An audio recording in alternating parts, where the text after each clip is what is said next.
What I'm going to share with you today about fibromyalgia is something I didn't know when I graduated from med school 20 years ago. I clearly remember the day our professor told us about this mysterious condition that has no cure. And for many years I took that as fact, until my patients taught me otherwise. One patient after another, they revealed another piece of the puzzle. And together they completely changed the way I see this condition. Each of these stories can help you find the missing pieces on your own path to recovery. The first patient I saw that recovered from fibromyalgia is someone I met back in 2014. She approached me in order to heal her back pain. I just recovered from my own back pain, and I told her that I can help her with that. But then she also asked me whether I can also help with her fibromyalgia. And I told her that honestly, I really don't know. I've never helped someone with fibromyalgia before.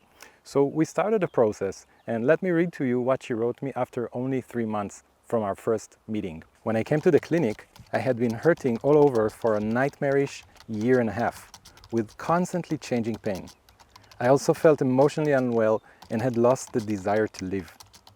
Today, 3 months after beginning the process, I can say that this chapter is over. My physical pain has completely resolved. I've regained my strength, creativity, and will.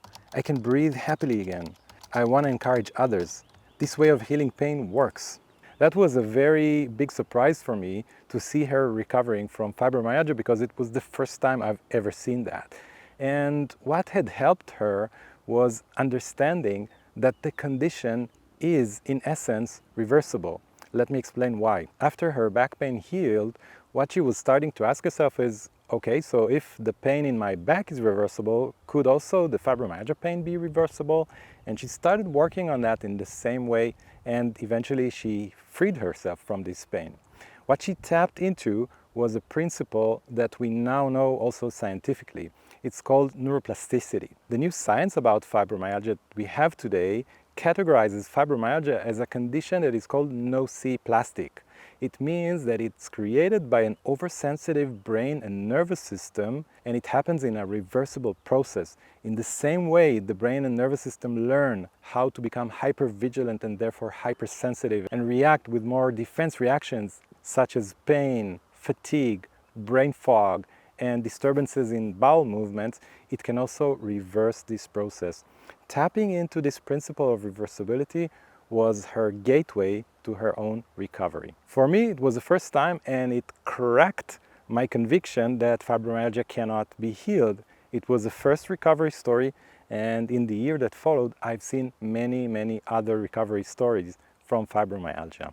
By the way, if this resonates with you and you want to understand more about how to reverse fibromyalgia and other nociplastic pain syndromes, I've prepared exactly for that a starter kit for you with more meaningful resources. The link to these resources are below this video, so check it out. The first step in healing fibromyalgia is understanding that it's reversible and that the nervous system is responsible for that, and these processes could be undone. But this is only the first step for so many. In order to heal from the condition, many people would need to add more layers to it. And one of the layers is paying attention to something that I've seen happen in so many people with fibromyalgia. Around 10 years ago, I met this woman in her mid-40s. She came to the clinic, she was diagnosed with fibromyalgia. Her job was as a marketing and sales executive. And when I talked with her, she was so gentle and so kind, and it felt to me that I can't really imagine how this kind and gentle person could be a salesperson, and I asked her that. The answer she gave me really surprised me.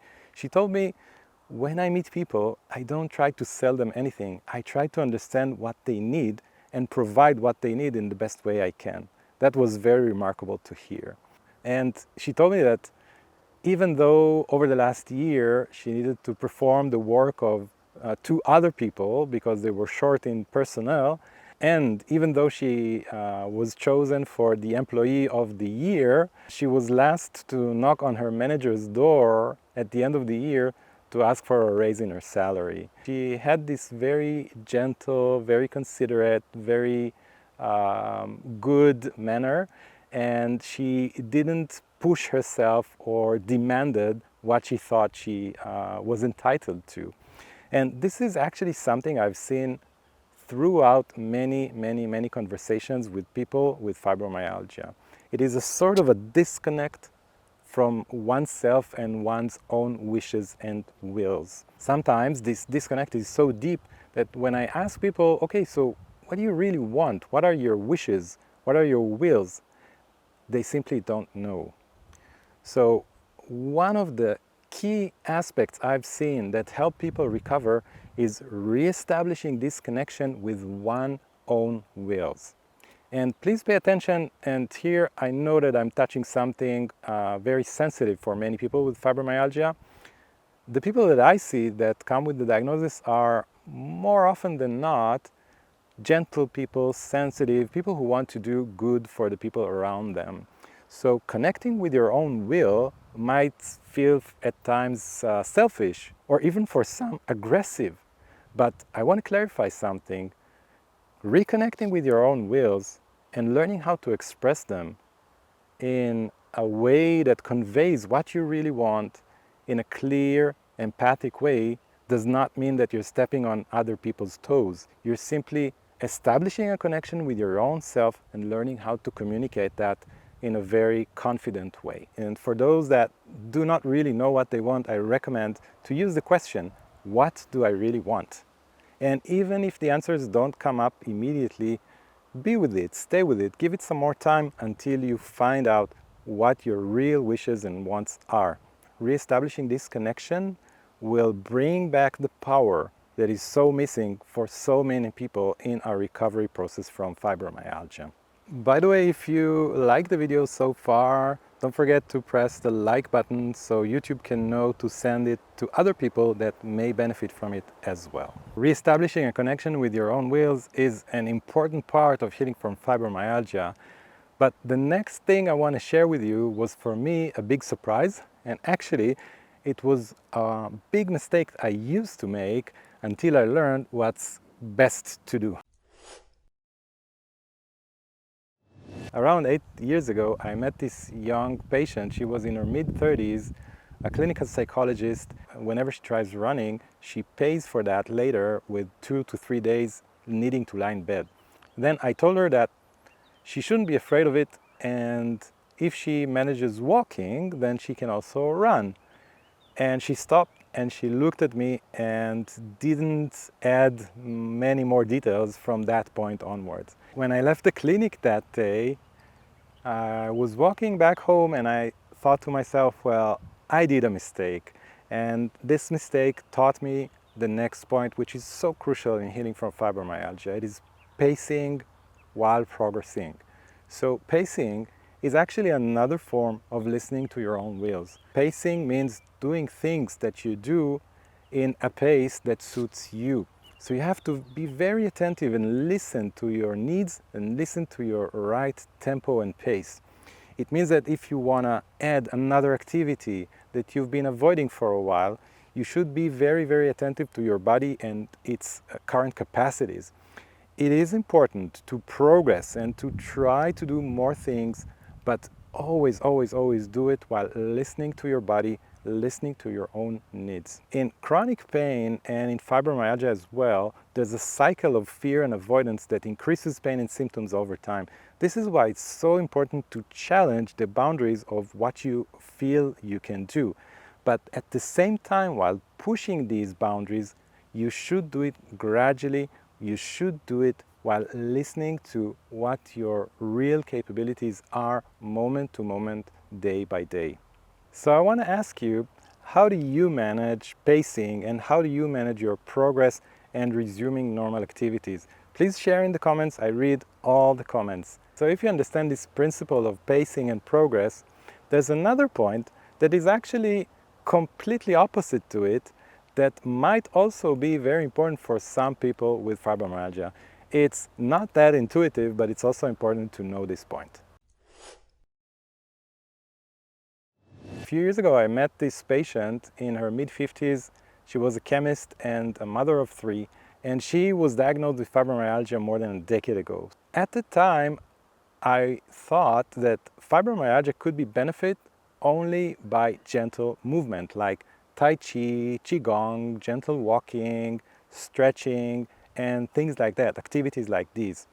And what she told me really took me by surprise, because she told me that her favorite and most beneficial physical activity is hiking. And the more strenuous and difficult the hike, the better it is for her. That was a big surprise, because I was expecting people with fibromyalgia to be able to do only gentle activities. But it turns out that intense activities like hiking, going to the gym, even weightlifting could be very beneficial for some people with fibromyalgia. So while this may sound counterintuitive, it's important to know this fact as well. And there are beautiful studies from recent years that show exactly this. In fibromyalgia, physical activity is beneficial no matter what activity one practices. It could be gentle yoga, it could be Tai Chi, it could be walking, it could be jogging, it could be running, and it could be weightlifting. No matter what type of activity, what type of physical activity one does, it is going to be beneficial.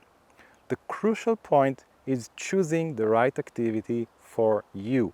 You want to make sure that whatever physical activity you engage in is benefiting you. You feel better after doing it in comparison to how you were before doing it. And by the way, if you feel that you want to go back to the gym or weightlifting or running, simply do it gradually. If you haven't been to the gym or didn't run for many years now, just build it gradually, rebuild your capacity, go back doing it step by step until you manage to do it successfully. And by the way, if you like this video, don't forget to subscribe so you get notified for more videos like this. And if we've seen how important is treating the body in the right way, pacing and choosing the right physical activity for you, there's another completely different aspect that many people ignore, and for many it is the biggest key to recovery. The next patient was 60 when I first met her in the clinic, and she was a social worker with 10 years of fibromyalgia diagnosis. We discussed the importance of physical activity, and she told me that she walks for a complete hour every morning, and then she even came up with the idea of adding another complete hour in the afternoons, and she did that very successfully. And while she was progressing quite nicely, there was still something holding her back. And then I offered her to add to her routine some form of emotional processing, which is known to help in fibromyalgia. At the beginning, I offered her journaling, simply taking a notebook and a pen and writing her emotions out onto the paper. But she told me that this method is not so fitting for her. So we discussed other forms of emotional outlet, and I asked her, so knowing your routine, what do you think could help you vent your emotions? And then she told me that she really likes tending to her garden. She was very keen on gardening. She likes tending to her plants and bushes and trees, and she spent quite a lot of time every day in her garden taking care of it. And then she told me that maybe she could express her emotions out loud by speaking while she was alone in the garden. And she tried that for a while, and it worked like a miracle. Being able to process, become aware of your emotions, and then ventilate them, express them, and in that way process them is very, very beneficial for many people with fibromyalgia. There are also beautiful studies about this, scientific studies that show that emotional awareness and expression can really help reduce the symptoms. So whatever form works for you, whether it's journaling, whether it's speaking out loud when no one's around, or simply taking your smartphone and recording yourself as if you're vlogging, nobody needs to see that. These are all amazing ways to become more aware of your emotions, release those tensions, and express them so they can be processed and released. Over time, what it can do is release the level of inner tension. When the inner tension goes down, the alarm system in the brain and nervous system relaxes. In this way, it feels safer and reduces the symptoms. But even if you pay attention to your emotions and you process them regularly, there's still one more very deep, very essential emotional point that one needs to become aware of and release in order to heal from fibromyalgia. This point is very subtle and is very personal. When people suffer from fibromyalgia, many times, first of all, it takes a lot of time to receive the diagnosis. On average, it can take 5 or 6 years while suffering and not having the right diagnosis, which is so frustrating. And at the same time, fibromyalgia is considered a transparent disease. Nobody from the outside can see what you're feeling. This creates a situation in which many people with fibromyalgia feel that the environment doesn't understand them. And I've seen that so many times, over and over again in many patients. What can happen, and please pay close attention to what I'm going to share now, what can happen is that people begin to internalize this outer criticism. People from around them begin to look at them and ask, well, is this disease even real? Are they making it up? Is it all in their head? And so people begin to believe that. They begin to question themselves. Am I making this up? Is it all in my head? Am I inventing that? I even heard people that start blaming themselves that they are lazy. This is so wrong. This condition is real. The symptoms are real. They are true. It is not imagined and it is not in your head. You're not imagining it. You're not doing it on purpose. If you're suffering from fibromyalgia or suffering from a physiological condition that creates real symptoms, this extra layer of guilt and self-criticism is something you really want to let go of. You really don't need to carry it on with you, and you can really let it go. If you're dealing with this condition, you're doing the best you can. So please let go of this extra baggage. You really don't need to carry it on with you from now on. And on the flip side of it, also never lose hope. Never lose hope. If you want to understand more what to do with fibromyalgia, I prepared another video where I walk you through 5 more concrete steps you can do in order to help yourself release yourself from those symptoms. You can watch the video here.